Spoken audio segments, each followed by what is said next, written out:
Mariners 4, Athletics 1. Before I get into the breakdown tonight, I just want to give my thoughts, prayers, and condolences out to two things that really affected me recently. First of all, about 3 weeks ago, almost now, somebody that I went to middle school with lost their life. Unfortunately, in Seattle, it was all over the news. Kupsa Margarsa, Q, as he's gone by to most people and to many in the media. In the media, see him as now, and they hear about his name. I just want to say, my thoughts and prayers go out to his family. Massive condolences. Life is precious.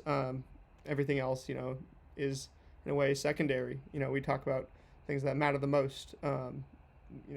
Faith, family, football, faith, family, baseball, right? And that's what it is. It's your faith and your family ahead of anything else. Your biggest passion on the earth. Second thing I wanted to mention is that today, in Longview, in Cowlitz County, Washington, at least one person was killed. 9 other people are missing after a chemical attack on a paper mill in Southwest Washington, and that situation doesn't necessarily hit as close to home for me, but I know it does to a lot of people who live down there. Let me know where you're at in the comments down below. If I could just get some prayer emojis tonight in the comments. That's all I want in the comments tonight, some prayer emojis. The Mariners played a great baseball game today, and we're going to get into that now. The 1-0 podcast, last thing before we get into it, is coming out tomorrow. Don Dishes and I have been working to keep the schedules aligned, but the last 2 Tuesdays just haven't worked, so going to get a Thursday and a Wednesday podcast back-to-back from us. But so much to talk about on there for the piggyback situation, all sorts of media comments, body language around, seeing things on the TV and, clips afterwards, quotes, things in interviews from veterans and from young players. So much going on to talk about there, as well as, we want to preview the MLB draft, the All-Star game, talk a little bit about Mike Hoogs making it to the NCAA baseball tournament for the first time in 16 years. But we got all that to get to, and that will be tomorrow morning before the game.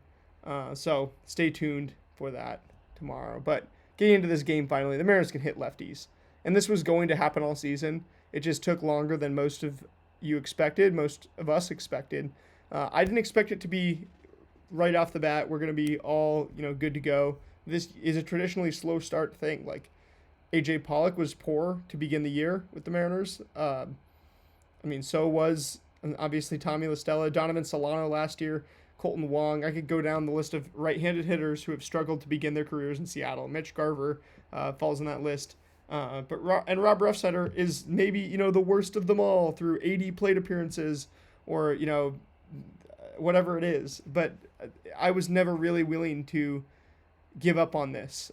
There's not one word out of my mouth that you've heard where, even in today's pregame, I say, you don't know how many more games against this good of an opponent he's going to get to figure it out. That's because, it is really like 2 months that he has, to fix, some of these problems and perform a little bit better. But he did that tonight. He got on base 3 times. You look at the righties in this lineup, that's the first thing we're going to go to, is the fact that two times through the order, you had Rob Refsnyder on base. These guys, Refsnyder, Garver, and Robles, people who have been, talking all sorts of mess about, like, oh, these guys won't be on the team much longer. Garver, stepping into the backup catcher or stepping into this, starting catcher job as Cal's gone on the IL for the first time in his career has been absolutely awesome, to be honest. He is on a tear at the plate right now. As I mentioned the other day, his walk rate is still top 5 in all of baseball, despite a low sample size. He's right hovering around 20%. And he went 2 for 4 today, scored a run, had batted a run in. Rob Refsnyder, 1 for 2, scored a run. He did strike out once, but what this doesn't mention is that he actually was hit by 2 different pitches. So he got on base 3 out of the 4 times he was up to the plate. Something you'll absolutely take for him. Mitch Garver, obviously, we talked about, and then Victor Robles, 3 for 3. Doesn't do anything but get hits tonight. and his batting average is now 316 on the season. So we'll see how much longer. He has the highest batting average on the Mariners. Obviously, doesn't qualify or anything. It's this extremely small sample size. And then the doubles from Garver and Robles as well. So, 3 hard hits from Robles in those 3 hits too. Just driving the ball with authority. One of them, to the shortstop, where just hits it really hard at the shortstop and forces them to make a play on a super duper fast guy, which they don't. 2 just knocks into the outfield. Refsnyder going the opposite way for his knock into the outfield off Gage jump. It's exactly what you hired him to do, what you paid him to do. It's exactly what he did. All these other games aside, right? Today, Rob Refsnyder went 1-0. He absolutely did. He also, getting hit by 2 pitches. Who knows if he was on the way to win something else in those other at bats, which became plate appearances once he gets hit by a pitch. But then also, he almost hit a homer, an opposite field homer.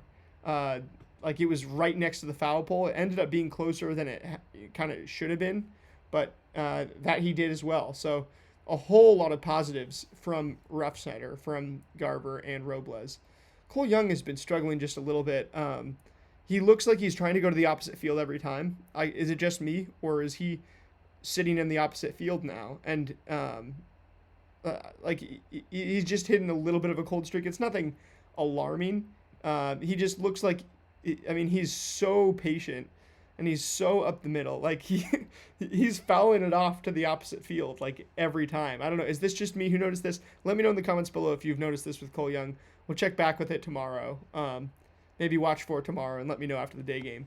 And then Colt Emerson, over 3, but he also walks.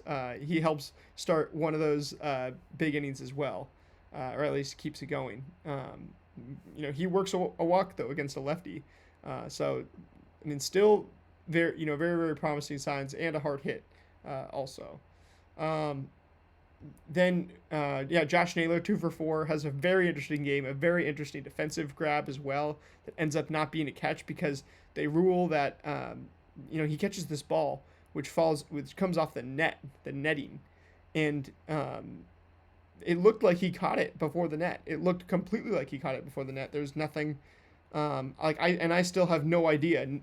Neither I nor anybody who I've talked to has any idea why that was ruled. The call was overturned at first base where the umpire had clear eyes on it, called it an out, and then they overturned it on the video. I still don't know why.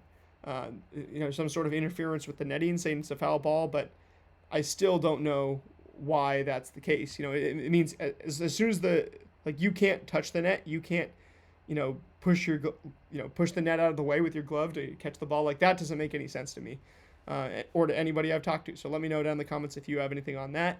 Randy Rosarena keeps getting hits. 1 for 5, could have easily been 2 for 5. He had another one that looked like it was going to drop. Julio, 2 hard hits, 1 for 5, and doesn't strike out. He's putting the ball in play, and a ribby at that. Same thing with JP, 1 for 4 with a ribby. He looked like he could have a couple more that fell, and that ribby was on a sac hit. The Mariners had 3 sac hits, I believe, early on in this game. And then the big thing, it was Refsnyder, Garver, and Robles. First 2 times through the order, those 3 were 5 for 5 with the hit by pitch of Refsnyder's. So, a very, very good sign from this part of the order. I just think these guys are, we're going to turn it on eventually. They did today, and that's what it was. Emerson Hancock, what an interesting outing, right? Okay, let's do Gage jump first. And by the way, the reason I picked the photo for Hancock was because it's just such a sick photo that they got tonight of his low arm slot, which I think looks bizarre. Like, you see with this, just this angle that his shoulder and elbow are at, plus you can see his hand, the pitch coming out of his hand looks like he was throwing the sinker here, or the four seam, throwing some sort of fastball, but cutting it, which, by the way, he's been using that cutter a lot too. That was either the four seam, the sinker, or the cutter, one of his pieces of the 3 fastball approach. So actually, yeah, I changed my mind. We're doing Hancock first. Six swinging strikes on 87 pitches. Not very special, right? Nothing special from a whiff standpoint about this one. Not even from a called strike standpoint. Like he was not. He didn't have an insane strike rate. He had 64% strike rate with it, which is that's bang average. That's bang average for the MLB is 64%. However, uh, I mean, the results went his way tonight because he was inducing weak contact like almost nobody ever does. I mean, yeah, 5 hard hits on 87 pitches is already elite. But what's more elite is the fact that none of his 4 different pitches that even got hit, of his 6 pitches, none, I mean, 84 mile an hour was the highest average exit velocity on one of his pitches. That's low enough to be like a get you through the game pitch, getting those, tough outs and stuff. Like, he was getting all sorts of fly ball, ground ball outs. And then there was some good defensive plays in there too, which helped preserve this thing. But 82.2 mile an hour average exit velocity, and on the different pitches, they were all working. The sinker, the 3 hard hits probably bring that one up, but he felt comfortable with it. It was still his second most used pitch in this outing. Actually ticked his usage up on the year, 3% on the sinker and 3% on the four seam. And then, I mean, the velocity, was pretty much normal within the margin for error on most of these things. The changeup being 3 miles an hour slower doesn't, since he only threw 2 of them, you kind of throw that out the window and say, okay, that's just, 2 anomaly pitches, very likely the case. And yeah, so the cutter, very, very interesting to see that he's using this, like it's kind of been creeping up here into his arsenal over the course of the year. He's now using it 11 times tonight on 87 pitches, so that's 13% of the time, up 1% from his yearly usage. Does it stay at like a 13% pitch, or does it become this 15 to 20% pitch where he's, or could he even, be something like 20-25% where it approaches the sinker in terms of usage? Possibly. That would probably mean, that the sweeper wasn't as good as it was, because when he likes this sweeper, I mean, that thing didn't get barreled up at all. 79.9 mile an hour average exit velocity. Didn't get any whiffs on 15 of them, but it didn't need to. Only 6 strikes. Mostly were wild. But, it was the only pitch with a poor strike rate, 40%. But at the end of the day, you do what you need to do with it. And, I mean, you didn't get the chase tonight. You didn't need to use it a whole lot. You still use it just to confuse these guys, it's just that you're not only throwing fastballs, which is, if you weren't using the sweeper, then you're literally just doing, four seam sinker cutter. That's three-pronged fastball approach. Like, that's, and the only guys who can get away with doing it that plainly, it's like Schlittler. And even he, sometimes mixes it up, third time through the order, or, whenever he needs to for that reason. Whenever he gets in a jam or gets guys on base, use more of those. So going over to Gage jump in his MLB debut, and yeah, you get the smaller little StatCast thing because they don't have that's because they don't have like the year average on every single thing, year percent, right? That's the reason that they don't that it ends up being like smaller for Gage jump. So we're not missing any data here. But the first data we get on him is actually quite good. I mean, 13 swing strikes and 88 pitches, and quite a few of those came in that first inning where he looked dominant. I mean, he struck out the first 2, struck out I think it was JP, and then and then Josh Naylor, I believe. Yeah, I think he struck out both. Was that it? I forget exactly who he struck out, but he struck out 2 of our guys in the first inning, of JP, Julio, and Naylor, and he looked really good too. I was really impressed at that point.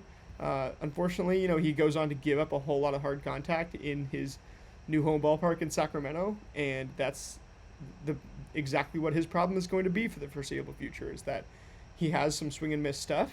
5 swinging strikes on 19 sliders is absolutely awesome, to be honest. Then you've even got, 3 on 11 sweepers, so he's got like this slider sweeper combo working, which I remember the scouting reports, that we looked into said, slider, and it said, changeup and curveball. It said the changeup is the one that's kind of getting phased out. but it said that the curve was like a big deal. That he needed to keep in his arsenal. Then the slider was like the curve and slider were kind of the combo that he needed to work with. Am I getting this wrong? I swear it was his. It was his. I'm just gonna look this up real quick. I know this just makes for the best content. Plus, it's already past midnight, so getting this up real nice and early for you guys. If you're on this Dom Skiing channel, you know sometimes that's just the way it is. We get things up when we do. Not going to be the way it is forever, though. If you subscribe, I promise it's going to get better. So it was his fading changeup. Yeah, the changeup was the one that's clearly his fourth pitch, but has some depth to it that they said. He still threw it a couple times tonight. Didn't like the curveball as much, which apparently was supposed to be the one that was like better. Like the upper 70s curve. This was the one that was supposed to be pretty good, right? Yeah, but it looks. I mean, he threw it 81.7 miles an hour. The 4 times he threw it. It's supposed to be like an upper 70s curve.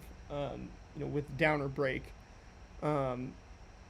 There's a whole lot of induced vertical break, right? It's a curveball, that's for sure. But I don't know. It's kind of funny, he throws these two, the slider and the sweeper combo, and then has the four seam. He doesn't really want to use the changeup or the curveball, and he might just. This is where I think the scouting reports show that he has some bullpen worry, like a lot of swing and miss, but gets hit hard, and he just doesn't have like the fourth or fifth pitch. Like he looks like right now based on this, he's a 3-pitch guy, with the slider and the sweeper being the main thing. But it's got to be intentional for him to not use that curveball a whole lot, especially the fact that he used it 3% first time through the order. Like if you're using it first time through the order, and then we're gonna get it off the plan because it's just not working for me. That's one thing. The curveball, he didn't throw it at all in the second inning, and then he comes back, throws it in the third and the fourth inning. And he was throwing at 84 miles an hour. I think that, there's got to be some StatCast mistakes in here. Like that's the only way that I see, like, I'm just kind of dumbfounded by, like, the fact that the curveball is 84 miles an hour. Which was supposed to be upper 70s. And then I'm kind of also curious to see why, just why he didn't throw it at all. Like, especially, it's way up in velocity, and then he didn't want to throw it. So with this, I would say, like, on the Noah Schultz, of young pitchers, or of rookie pitchers, who's, I can't even remember, like, who else is a rookie starting pitcher. So I guess Parker Messick is still technically a rookie, right? On the scale of Noah Schultz to Parker Messick, I don't know if there's a lower end, with, like, Peyton Tolley's right behind Parker Messick. Trey Savage is a little closer to Noah Schultz. On that scale, I'd still put him behind, like, Noah Schultz. I'd put him behind all those guys. Simply because he doesn't have this overpowering velocity. He's not like finding the zone more away from being unlocked and being this awesome guy. I think he's just kind of a pretty low floor, for Gage jump right off the bat, with certainly a high ceiling. To be honest, the more I think about it, and this is like the last couple seconds I'm now thinking about this, Jeffrey Springs. Like, it kind of sounds like Jeffrey Springs. You've got a couple pitches. You're not the biggest. You're a lefty. You're going to get a whole lot of strikeout stuff, but sometimes you're going to get absolutely ripped. And that's kind of what they don't have the exact same pitch profiles and the exact same types of pitches, of each within, when you get into the minutia of it. But Gage jump, you might be seeing a whole lot more Gage jump with Jeffrey Springs tomorrow, which does bring me to kind of a final point, which is that I don't think, yes, I am very happy this Mariners offense, who I've defended, the players especially who aren't performing, like Rob Refsnyder, guys who, getting kicked while they're down by the majority of the fan base, like Victor Robles, guys like that. I think I'm taking the good signs for them, and being very happy about it. It's what you brought those guys in to do, is to mash the lefties. But I look at Aaron Savali yesterday. I look at Gage Jump today. I look at Jeffrey Springs tomorrow, plus the conditions on Monday, the conditions of the ballpark overall, and I say, okay, like, you might sweep the series. You might put up some really nice run totals that make you feel whole. You might put up 20 total runs this series, but Aaron Savali last night was injured throwing 88 mile an hour fastballs, four seam fastballs, which is like the easiest, literally like a fluky, only because of injury did you have that easy of a time last night. Plus the wind was blowing out. Like, that was insane. It might be the best hitting factors all season the Mariners get. Gage Jump tonight was making his rookie debut, and I mean, shout out to Pitcher List, Nick Pollock, because his rule, which, he says the pilot rule for MLB debuts, for pitchers especially, is prospects' initial line often terrible. Like the pilot of a TV show, right, where you kind of going to set up everything, show you exactly what everything is going to be about and stuff. Well, the pilot for MLB starting pitching is not all the same thing. Yes, it's your first start in the major leagues, right, your MLB debut, but even for a good pitcher, like a great pitching prospect, you can't expect every time is going to be Steven Strasburg's picturesque, come in and have just take the city over by storm, right? That's not gonna happen. It's going to be. I feel like I'm getting into the Cam Newton quote: "Take the city by storm," and I love cookies.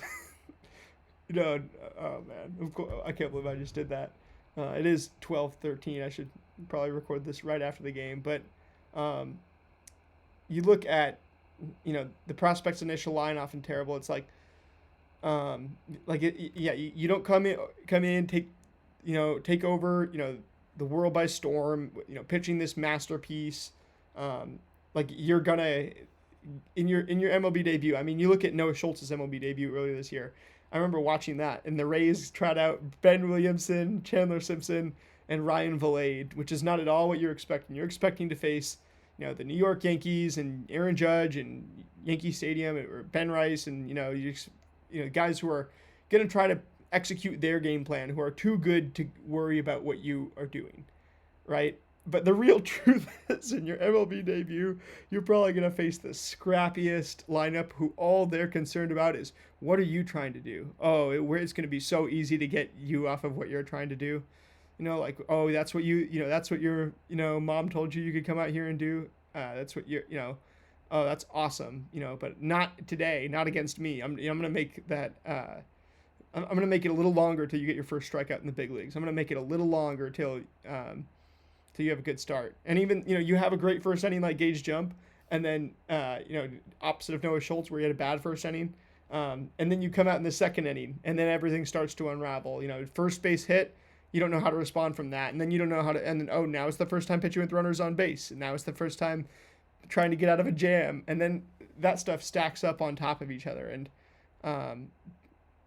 it's just something that pretty much always happens. Like, if you're a pitcher and you come up to the major leagues, your first game is probably not going to be that good, and it's definitely not going to be your best. Your best is going to come when you have some experience and obviously, favorable environment and all that, but like, just from the player standpoint, you got to get an environment that you can kind of do your thing in. And Emerson Hancock, so you remember Luis Castillo, his pitch chart was like a big U shape. It was like a big U shape, right? It was like bottom half of the zone extending up like right here and here, like right, like in on the hands all the way down to the feet and up to the head for these hitters, like that's the way that like Luis had that U shape for his pitch chart last night, which I might need to make some sort of pun about that or something where we can refer to that for next time. It's like, I want the U-boat. I want a German, like the U-boat that they used in the German army used whenever they did. I want a German U-boat for Luis's shape every single time, like his pitch chart. For Emerson Hancock's, right, it's like a compact thing. It's like I'm throwing super low. I'm not throwing you all these high forcing fastballs. He does get up and out of the zone a little bit, but like to keep this command while throwing from that low arm slot, I honestly don't know how he's doing it. Like to throw 95, to throw it in these spots and not have it just fly up there. Like it looks like it's gonna fly up there. I bet there is a way where we can see where the bats actually swung on some of these pitches, and like with a lot of these four seamers up here, it was like way over, because with that low arm slot and then the fastball is coming at you and it looks like it's rising, it was just weird. And I saw it even having a mind of its own, and sometimes it would come in and then it would like dip back down. I don't know if and he didn't even throw any sinkers or cutters up there, so it wasn't the sinker or cutter that I was watching. It was the four seamer that he threw. It just was like coming down a little bit at the end, which was actually really interesting. And it kept him ahead of the game in this start for sure. No, he was unhittable, literally. There was like some sweepers, where he's just basically throwing the sweeper wildly, just trying to have you keep guessing where it's going to go, and there's never any method to the madness almost. Talk about pitchers with a mind of their own. Then the changeup on Lawrence Butler right there. He only throws a couple changeups in the start, a couple curveballs, or like one, but the sinker he's also throwing pretty much all over the place. I'm sure that, there's more kind of method to the madness with righties and lefties, and he's getting it down on the righties, it looks like. Geloff and Rooker, Cortez, okay. But then you look at, what's he doing to the lefties? Like Kurtz, right? He's going four seam upstairs. And then the cutter. He uses the cutter, the cutter in on some of these lefties as well. And even outside on some of the righties. So that's nice to see. But I love this pitch chart from Emerson Hancock. It's like super controlled with the four seam, super erratic with the sweeper and the sinker, and then use the cutter as like a weapon in the lower half, and then like 2 or 3 changeups and curveballs just to keep them on their toes, and very good stuff. Gage jump, he just doesn't. He actually had. It's funny. He had a 66% strike rate, which is like elite tonight, and then Hancock had like a 64, which is like average. So, like good average to good. So, you see him kind of all over the place. Like, okay, I'm gonna go up and into these, or up and away to these righties. It looks like a whole lot of that stuff, and up and into the lefties. But I'm just gonna put it there in the same spot to both of them. And then I'm gonna leave some of them over the plate. He definitely left a whole lot of them over the plate. The slider, do I keep it fully down? Get some swinging strikes. It looks like maybe you do.